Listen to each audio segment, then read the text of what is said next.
Switzerland. Journey through paradise. Picture this. You're standing at the edge of what feels like the world itself, where emerald valleys plunge into impossible depths, where ancient glaciers carve stories into mountainsides, and where every single view looks like it's been painted by nature's most talented artist. This isn't just another travel destination.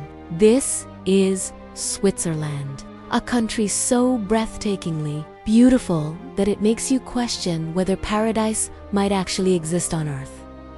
But here's what most people don't realize. Behind every postcard perfect view lies a story. Behind every alpine meadow stands centuries of tradition. Behind every crystal clear lake flows the lifeblood of a nation that has mastered the art of living in harmony with some of the world's most dramatic landscapes. Today, we're embarking on an extraordinary journey, not just through Switzerland's most famous spots, but into the heart and soul of a country that has perfected the balance between preserving natural wonder and creating human magic. From hidden valleys that time forgot to engineering marvels that defy belief. From ancient castles perched on impossible cliffs to modern cities that blend seamlessly with their alpine So, settle in. Because what you're about to discover will change the way you see not just Switzerland, but what's possible when humans and nature work together to create something truly extraordinary. The Valley of Dreams. Lauterbrunnen. Let's begin our journey in a place that literally takes your breath away. Lauterbrunnen. Now, I know what you're thinking. That name's a bit of a mouthful, isn't it? But once you understand what it means, everything makes perfect sense. Lauterbrunnen translates to loud fountains in English, and the moment you set foot in this valley, you'll understand exactly why. Imagine standing at the bottom of what can only be described as nature's own cathedral. Towering cliffs rise nearly 1,000 meters on either side of you, so sheer and so dramatic that they seem to slice the sky itself. These aren't just any old cliffs, mind you. These are the remnants of one of the most incredible geological events in European history. About 18,000 years ago, during the last ice age, massive glaciers carved through this region like nature's own bulldozers. As these colossal ice sheets slowly retreated, they left behind this spectacular U-shaped valley, with walls so vertical they seem almost impossible. The result? A landscape so stunning that even the most seasoned travelers find themselves struggling for words. But here's where it gets really magical. Those towering cliff faces aren't just there for show. They're alive with movement, with sound, with the constant dance of water returning to earth. 72 waterfalls cascade from those heights, creating a symphony that echoes through the valley from dawn till dusk. Some are gentle ribbons of mist that catch the morning light like silver threads. Others are thunderous torrents that you can feel in your chest before you even see them. The village of Lauterbrunnen itself sits in the heart of all this natural drama, like a scene from a Brothers Grimm fairy tale. Traditional Swiss chalets, with their distinctive sloped roofs. The valley floor, their dark wooden walls weathered by centuries of alpine winters. Flower boxes burst with color from every balcony, creating splashes of red, pink, and purple against the backdrop of those impossibly green meadows. Now, here's something that'll make you appreciate Swiss ingenuity. Those sloped roofs aren't just for show. They're actually a brilliant bit of alpine engineering. The steep angle ensures that heavy snow slides right off during winter, preventing the roofs from collapsing under the weight. And those thick wooden walls, they're designed to keep the warmth in during those long, cold mountain nights. Every single detail of these buildings has been perfected over generations of living in harmony with one of the world's most challenging environments. Walking through the village feels like stepping back in time. The Lütschine River winds its way through the valley floor like a silver ribbon, carrying glacial meltwater from the high peaks down towards Lake Thun. The sound of flowing water is constant here, a gentle reminder that you're in a landscape shaped entirely by the power of water and ice. In the warmer months, the valley transforms into something that can only be described as paradise. Alpine meadows burst into life with wildflowers, so vibrant they almost hurt your eyes. Dairy cows graze peacefully in these high pastures, their bells creating a gentle percussion that mixes with the sound of distant waterfalls. This isn't just picturesque farming, by the way. This is a tradition that goes back over 1,000 years, and the cheese and milk produced in these valleys are some of the finest in the world. But perhaps the most magical thing about Lauterbrunnen is how it changes throughout the day. In the early morning, mist rises from the valley floor, creating an ethereal atmosphere that makes the whole place feel like a dream. As the sun climbs higher, it illuminates first the eastern cliffs, then gradually fills the entire valley with golden light. Evening brings its own magic, as the setting sun sets the western cliffs ablaze with color. From deep gold to fiery orange to soft pink, the waterfalls themselves deserve their own chapter. The most famous is Stabbuck Falls, which plunges nearly 300 meters from the cliff face in a single, spectacular drop. The German poet Goethe was so moved by this waterfall that he wrote about it in one of his most famous poems. But Stabbuck is just one of many. Tia Melba Falls, hidden inside the mountain itself, channels the meltwater from 3 of the region's most famous peaks through a series of underground chambers and tunnels. It's like nature's own plumbing system, and you can actually walk inside the mountain to witness this incredible display of water power.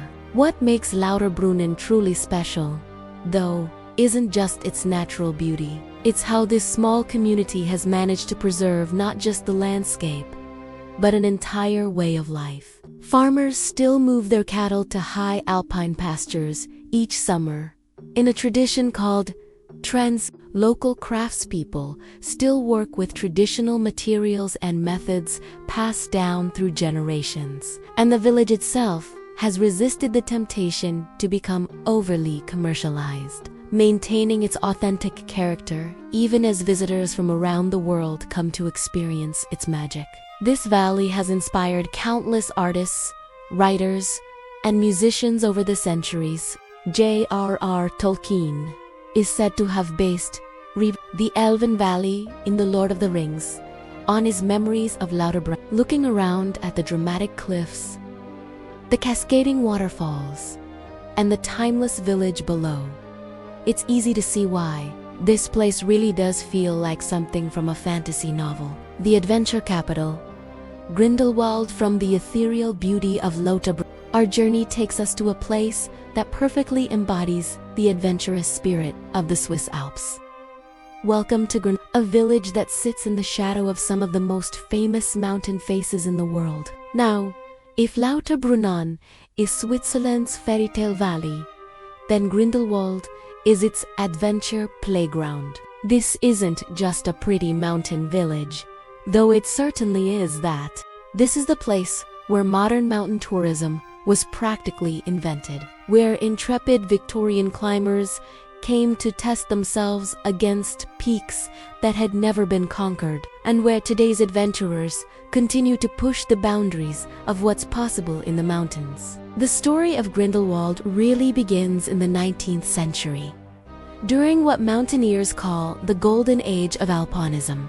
Back then, climbing these peaks wasn't just about sport or adventure. It was about exploration, about pushing into territories that were genuinely unknown. British climbers, in particular, fell in love with this valley and its towering peaks. They came not just to climb, but to stay, to study, and to write about their experiences. Their enthusiasm put Grindelwald on the map as one of the world's great mountaineering destinations. But what they discovered here was something truly special. Grindelwald sits in a natural amphitheater, surrounded by some of the most recognizable mountain faces in the Alps. The Eiger, the Menunge, and the Jungfrau rise like ancient guardians around the valley, their snow-covered peaks visible from almost every corner of the village.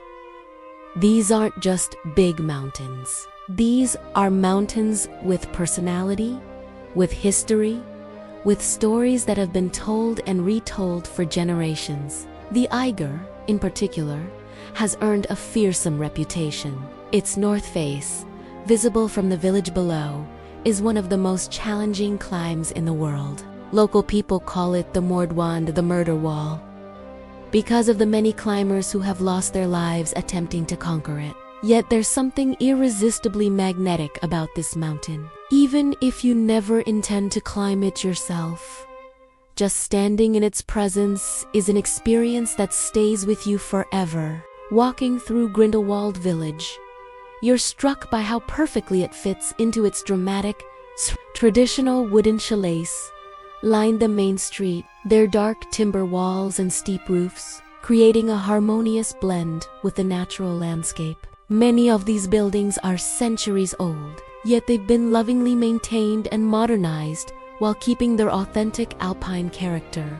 The village has a relaxed, welcoming atmosphere that makes you want to linger. Cafes and restaurants spill out onto sunny terraces, where you can sit with a coffee or a glass of local wine and simply absorb the incredible mountain views. Local shops sell everything from high-tech mountaineering equipment to traditional handicrafts, reflecting both the village's adventurous spirit and its deep cultural roots. One of the things that makes Grindelwald special is how accessible it makes the high mountains. The village is connected to the surrounding peaks by an impressive network of cable cars and mountain railways. These aren't just ways to get around. They're experiences in themselves, offering some of the most spectacular views you'll find anywhere in the Alps.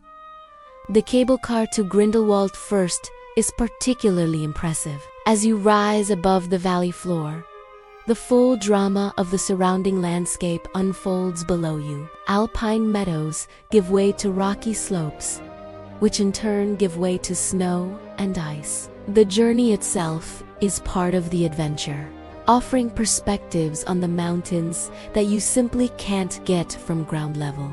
Once you reach the top stations, the possibilities are endless. There are hiking trails for every level of ability, from gentle walks through flower-filled meadows to challenging routes that take you right up to the glaciers themselves. There are mountain restaurants where you can enjoy traditional Swiss cuisine, while surrounded by some of the most spectacular views on Earth. And for the truly adventurous, there are opportunities for paragliding, mountain biking, and even cliff walking. But perhaps the most remarkable thing about Grindelwald is how it is managed to preserve its authentic mountain culture while embracing its role as an international destination. Local farmers still work the high alpine meadows each summer, bringing their cattle up from the valley floor to graze on the rich mountain grass. This isn't just a quaint tradition, it's an essential part of maintaining the landscape itself. Without this careful management, these meadows would quickly be overtaken by scrubland and forest. The village celebrates this connection to the land throughout the year. In late spring, there's the traditional cattle drive, when the cows are brought up to the high pastures decorated with flowers and bells. In autumn, they're brought back down in a celebration called the Alpabfahrt, where the animals are once again decorated, and the farmers wear traditional costumes. These aren't tourist shows.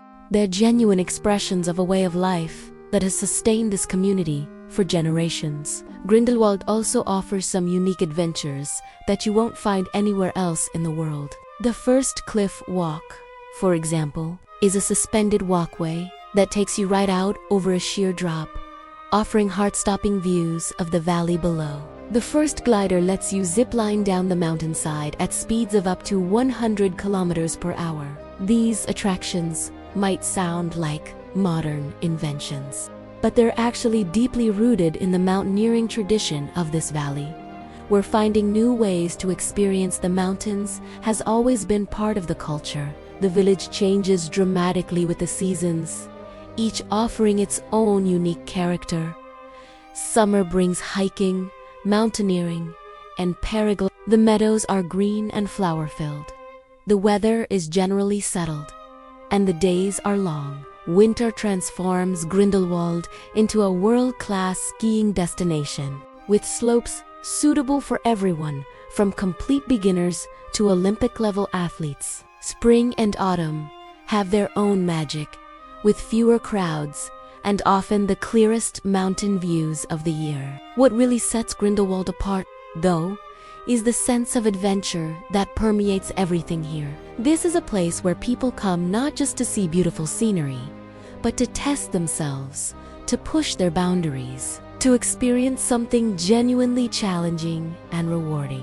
Whether that's climbing one of the great peaks, hiking to a remote mountain hut, or simply taking a cable car to heights you've never experienced before, Grindelwald offers the chance to discover not just incredible landscapes, but something about yourself as well. Lakeside charm. Gundria. Leaving the high mountains behind for a moment, our journey now takes us to a completely different side of Switzerland. Imagine a village so perfectly positioned, so timelessly beautiful, that it seems to have been placed there by some benevolent artist rather than grown naturally over centuries. This is Gandria, a jewel on the shores of Lake Lugano that embodies everything romantic and timeless about Swiss lake country. Gandria perches on the steep slopes that rise directly from Lake Lugano's crystal-clear waters, its ancient buildings cascading down the hillside like a Mediterranean dream transplanted to the heart of the Alps. This isn't the Switzerland of snow-capped peaks and ski resorts. This is a gentler, more intimate Switzerland, where Italian influences blend seamlessly with Swiss precision to create something utterly unique. The village's location tells a story that goes back over 1,000 years, positioned on the ancient trade route between Switzerland and Italy. Gandria was once a vital stopping point for merchants, pilgrims, and travelers of all kinds. Goods from across Europe passed through this tiny village, and with them came influences, ideas, and architectural styles that can still be seen today in every stone wall and red-tiled roof. Walking through Gundria's narrow streets is like stepping back in time. The old quarter is a maze of cobblestone alleys and stone staircases that wind their way up the hillside from the lake shore. These aren't streets designed for cars or modern conveniences. They're pathways that evolved over centuries, following the natural contours of the land and connecting homes, workshops, and churches in an organic web that feels both mysterious and perfectly logical. Many of the buildings date from the 18th and 19th centuries. Their thick stone walls and small windows designed to keep the interiors cool during the hot southern summers. Flower boxers add splashes of color to the gray stone, while vines climb the walls, creating natural decoration that changes with the seasons. The overall effect is one of timeless elegance, as if the village has found the perfect balance between human habitation and natural beauty. The shoreline of Lake Lugano is perhaps the most magical part of Gandria. Ancient stone steps lead right down to the water's edge, where tiny harbors sheltered traditional fishing boats for centuries. Today, these same steps welcome swimmers, sunbathers, and boat passengers, but the scene remains essentially unchanged. The lake water is incredibly clear, reflecting the surrounding mountains and village buildings like a perfect mirror. Lake Lugano itself is a masterpiece of natural beauty. Fed by mountain streams and springs, its waters maintain a clarity and color that seems almost too perfect to be real. The lake's distinctive shape, with its many arms and bays reaching deep into the surrounding mountains, creates countless intimate viewpoints and secluded spots. From Gandria's waterfront, you can look across the lake to see other historic villages and towns clinging to the opposite shores, each with its own character and story. The influence of nearby Italy is unmistakable here. The architecture, the pace of life, even the light seems different from the more northerly parts of Switzerland. This is partly due to geography. The southern slopes and the lake's moderating influence create a microclimate that is noticeably warmer and sunnier than the high alpine valleys. But it's also due to centuries of cultural exchange across the nearby Italian border. The result is a place that feels distinctly Swiss, yet Mediterranean at the same time. The village's position on Mount Biar's southern slopes provides incredible views, not just of the lake, but of the entire surrounding landscape. Ancient terraces carved into the hillside speak to generations of cultivation, where local people grew everything from grapes to vegetables on slopes that seem impossibly steep. Many of these terraces are still maintained today, creating a patchwork of green that adds to the area's distinctive character. One of the most charming aspects of Gandria is how it has managed to preserve its authentic character while still welcoming visitors from around the world. This isn't a museum village frozen in time. It is a living community where local people still go about their daily lives much as their ancestors did, but with all the conveniences and comforts of modern life discreetly integrated. The narrow streets that once echoed with the footsteps of medieval merchants now welcome leisurely strollers. Come to admire the architecture and soak up the atmosphere. The ancient harbors that once sheltered trading vessels now hosts pleasure boats and water taxis that connect Gandria to other communities around the lake. The terraced gardens that once provided essential food for local families now offer peaceful retreats where visitors can enjoy the incredible views. Gandria's location makes it perfect for exploring the broader Lake Lugano region. The village is connected to other lakeside communities by regular boat services, turning the lake itself into a highway that offers constantly changing views of mountains, villages, and landscapes. These boat journeys are experiences in themselves, offering perspectives on the region that you simply can't get from land-based transport. The surrounding area offers incredible opportunities for hiking and exploring. Trails lead up into the mountains behind the village, offering increasingly spectacular views as you climb higher. The Olive Trail, in particular, is a gentle walk that takes you through groves of olive trees.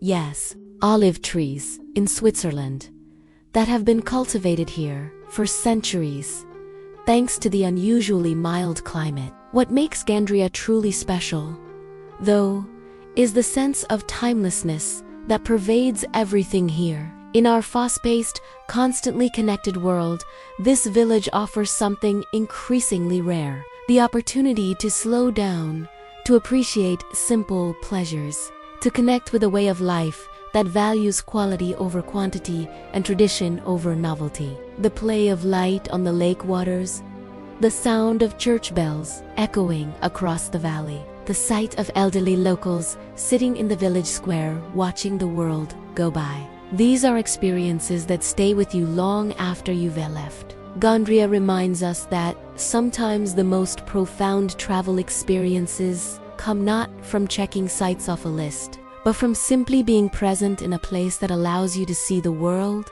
and yourself from a different perspective. Hidden treasures. Foroglio Deeb.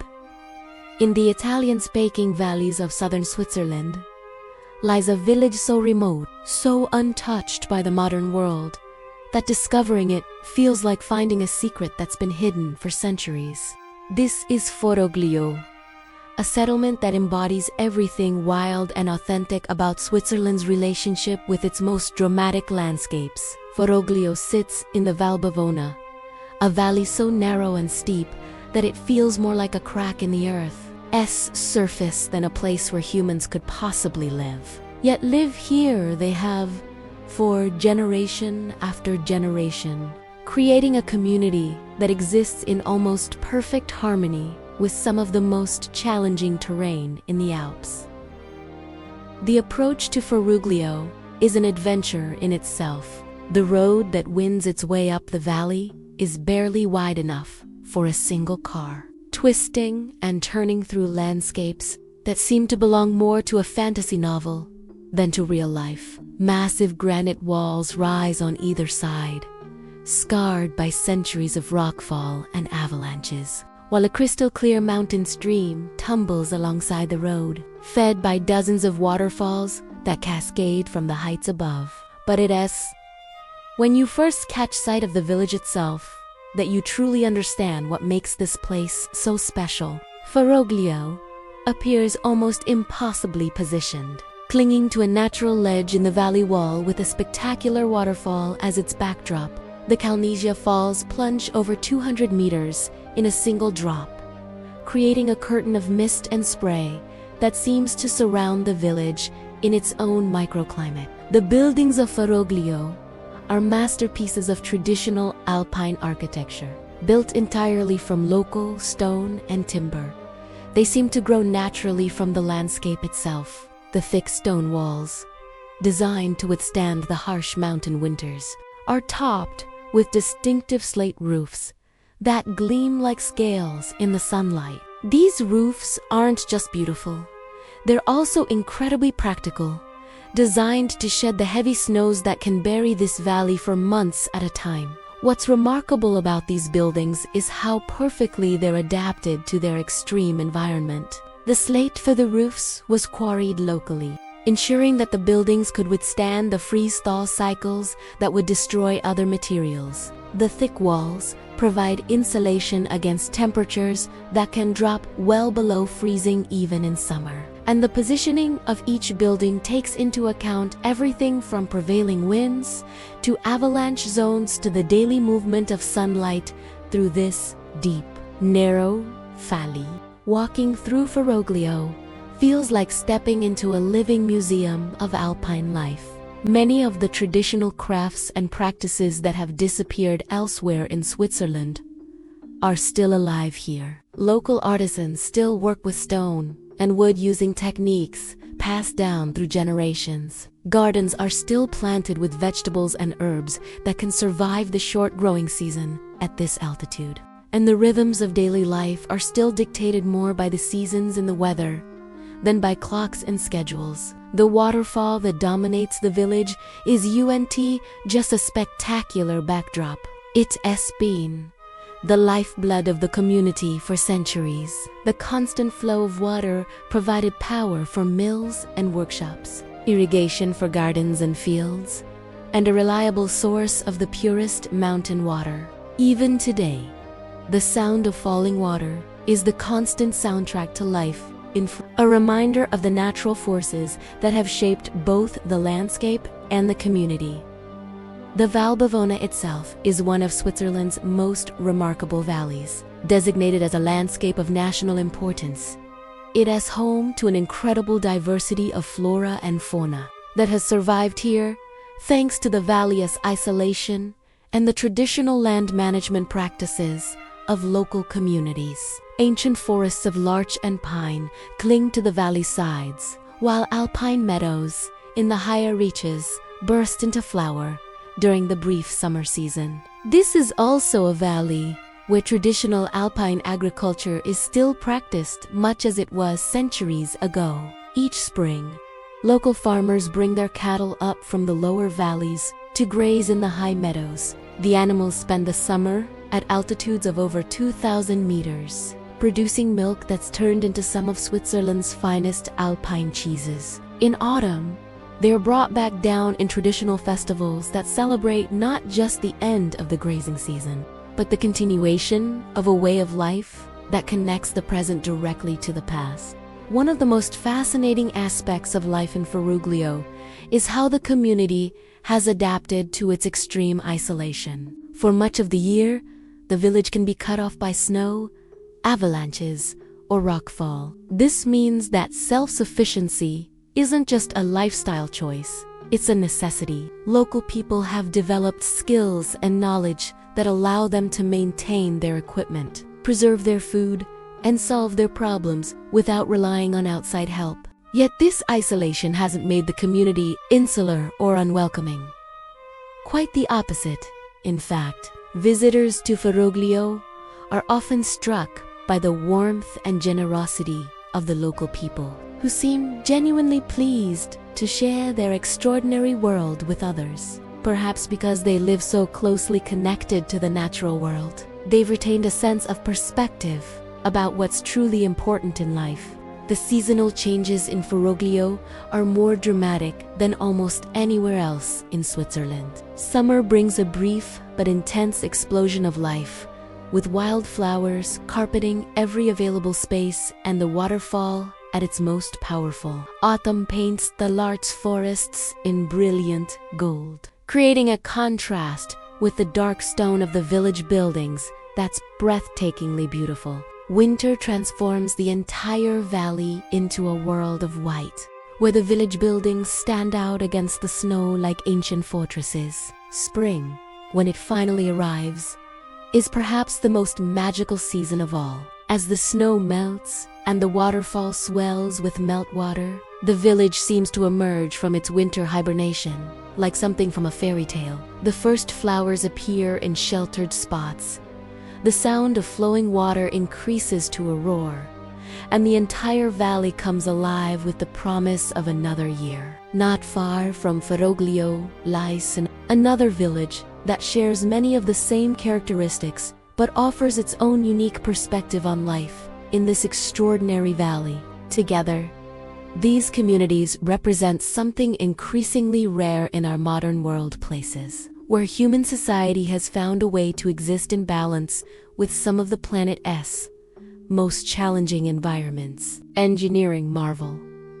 The Landwasser Viaduct from the timeless villages hidden in remote valleys. Our journey now takes us to witness one of humanity's greatest achievements in harmony with the natural world. The Landwasser Viaduct isn't just a bridge, it's a testament to human ingenuity, a masterpiece of engineering that somehow manages to enhance, rather than detract, from one of the world's most beautiful landscapes.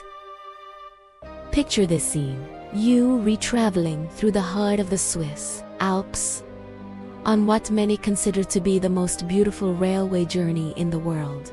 Ancient forests cling to steep mountainsides, glacial streams cascade down rocky gorges, and snow-capped peaks pierce the sky in every direction. Then, as your train rounds a curve, you find yourself suspended in midair, crossing a chasm so deep and so narrow that it takes your breath away. This is the Landwasser Viaduct, and experiencing it is like riding through a masterpiece of both engineering and natural art. The story of this remarkable structure begins in the early years of the 20th century, when engineers faced what seemed like an impossible challenge. The Rhine Railway was being extended through the Alps, connecting remote mountain communities and opening up some of Switzerland's most spectacular landscapes to the wider world. But the route passed through terrain so difficult, so seemingly impassable,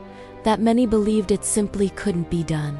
The Landwasser River had carved a gorge through the mountainside that was too wide to cross with conventional construction methods, yet too narrow and deep to make a detour practical. The solution required not just engineering skill, but genuine vision and creativity. The result was a viaduct that spans the gorge in a graceful arc, carrying the railway line nearly 100 meters above the rushing river below. What makes this viaduct truly remarkable isn't just its impressive statistics, though those are certainly striking. At 136 meters long and 65 meters high, it's an imposing structure by any measure. But what sets it apart is the way it was built and the way it fits into its natural surroundings. Construction began in 1901, at a time when the engineering techniques and equipment we take for granted today simply didn't exist. There were no massive cranes, no computer-controlled machinery, no synthetic materials, Everything had to be built using traditional methods and local materials, transported to this remote location by whatever means possible. The engineers decided to build the viaduct using local limestone, quarried from the surrounding mountains. This wasn't just a practical decision, it was an aesthetic one. The pale stone of the viaduct blends so perfectly with the rocky landscape that the structure seems to grow naturally from the gorge walls. From a distance, it's sometimes difficult to tell where the natural rock ends and the human construction begins. But perhaps the most impressive aspect of the construction was how it was achieved. Without scaffolding, the gorge was too deep and the terrain too difficult to build traditional support structures from the ground up. Instead, the engineers devised a brilliant solution. They built the viaduct from both sides simultaneously, with each half extending out over the gorge until they met in the middle. It was a technique that required absolute precision.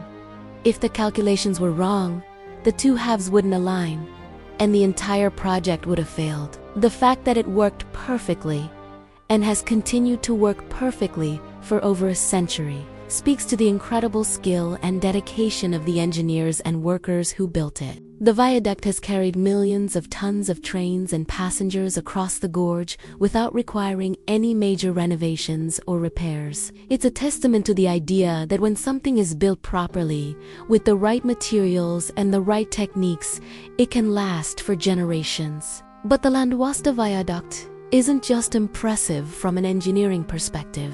It's also become one of the most photographed and celebrated examples of how human construction can enhance rather than detract from natural beauty. The graceful curve of the bridge seems to echo the natural curves of the river below. The pale stone complements the colors of the surrounding rock, and the scale of the structure, while certainly impressive, doesn't overwhelm the landscape, but rather provides a sense of proportion that helps you appreciate the true scale of the natural world around it.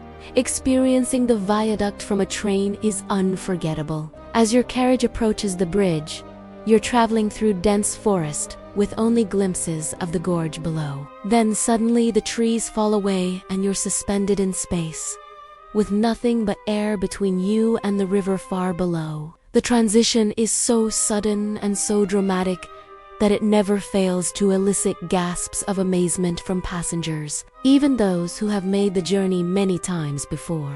But the viaduct offers different perspectives depending on where you view it from. From the train, you experience the drama of crossing the gorge and the spectacular views it offers of the surrounding mountains. From below, looking up from the river valley, you can appreciate the full scale and elegance of the structure as it arcs gracefully across the sky above you. And from the surrounding mountainsides, you can see how perfectly the viaduct fits into the broader landscape, becoming part of the natural composition rather than an intrusion upon it.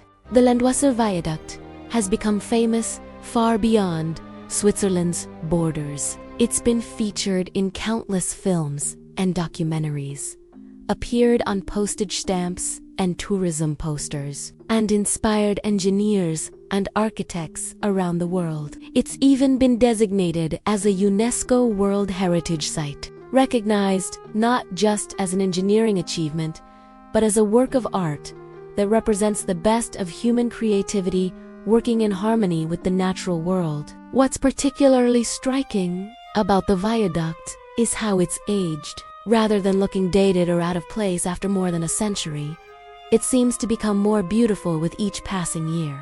The limestone has weathered to a soft, natural patina that blends even more perfectly with the surrounding rock. Moss and lichen have begun to colonize parts of the structure, creating a natural decoration that changes with the seasons. The railway line that crosses the Landwasser Viaduct continues to serve its original purpose, connecting mountain communities and carrying passengers through some of the most spectacular scenery in the world. But it's also become a destination in its own right, with people traveling from around the globe specifically to experience this remarkable journey. The success of the Landwasser Viaduct helped inspire a generation of engineers to tackle similar challenges throughout the Alps. The techniques developed here were refined and applied to other difficult railway projects, helping to create the network of mountain railways that makes so much of Switzerland accessible today. In many ways, this single bridge helped to open up the entire alpine region to the modern world. Yet despite its fame and the millions of people who have crossed it, the Landwasser Viaduct retains a sense of majesty and mystery. Each journey across it is unique, depending on the weather, the season, and the light. Sometimes it's shrouded in mist, appearing and disappearing like something from a dream. Sometimes it's bathed in golden sunlight that makes the limestone glow, and sometimes it's dusted with snow, creating a scene of such perfect beauty that it seems almost too good to be real. The car-free paradise. Zermatt, our journey now takes us to a place that represents perhaps the most radical and successful experiment in sustainable mountain tourism anywhere in the world. Zermatt is a village that made a decision over 60 years ago that seemed almost unthinkable at the time, to ban motor vehicles entirely and create a community that exists in harmony with one of the world's most pristine mountain environments. The approach to Zermatt is an experience that immediately sets it apart from anywhere else you were likely to visit. Your car journey ends in the valley town of Tesch, where you leave your vehicle behind and board an electric train that carries you the final few kilometers to Zermatt itself. As the train climbs through pine forests and alpine meadows, you're already beginning to leave behind the noise, pollution, and stress of the modern motorized world. But it is when you step off the train in Zermatt that the full impact of this unique place hits you. The first thing you notice is the silence. Without the constant background hum of car engines, you can actually hear the natural sounds of the mountains, the wind in the trees, the gurgle of mountain streams, the distant tinkle of cowbells from the surrounding meadows. The second thing you notice is the air. At an altitude of over 1,600 meters, the air would be clean and fresh anywhere in the Alps. But without the pollution from motor vehicles, it has a clarity and purity that is almost shocking if you're used to living in cities or towns with traffic. Every breath feels like it's cleaning your lungs and clearing your mind. And then, if the weather is clear, you see it, rising above the village like a natural cathedral. The Matterhorn dominates the landscape with a presence that's almost overwhelming. This is UND, just another mountain peak. It is one of the most iconic and recognizable natural landmarks on Earth, a pyramid of rock and ice, so perfectly proportioned that it seems more like a work of art than a geological formation. The decision to ban cars wasn't taken lightly or quickly. It was the result of a community that recognized that their incredible natural environment was their greatest asset, and that protecting it was essential, not just for the environment itself, but for their own long-term prosperity. In 1961, when most of the world was embracing the automobile as the symbol of progress and modernity, Zermatt chose a different path. The results of that decision are visible everywhere you look. The village streets are lined with horse-drawn carriages and electric vehicles that move silently through the narrow lanes. Traditional wooden chalets stand perfectly preserved, their architecture unchanged by the need to accommodate parking or traffic flow. The air is so clean that you can see for incredible distances, with mountain peaks that are hundreds of kilometers away clearly visible on clear days. But Zermatt's commitment to environmental protection goes far beyond just banning cars. The village has become a pioneer in sustainable tourism, developing practices. Thanks for watching. If you liked it, please like, comment, and subscribe. I'll see you in the next video. Bye!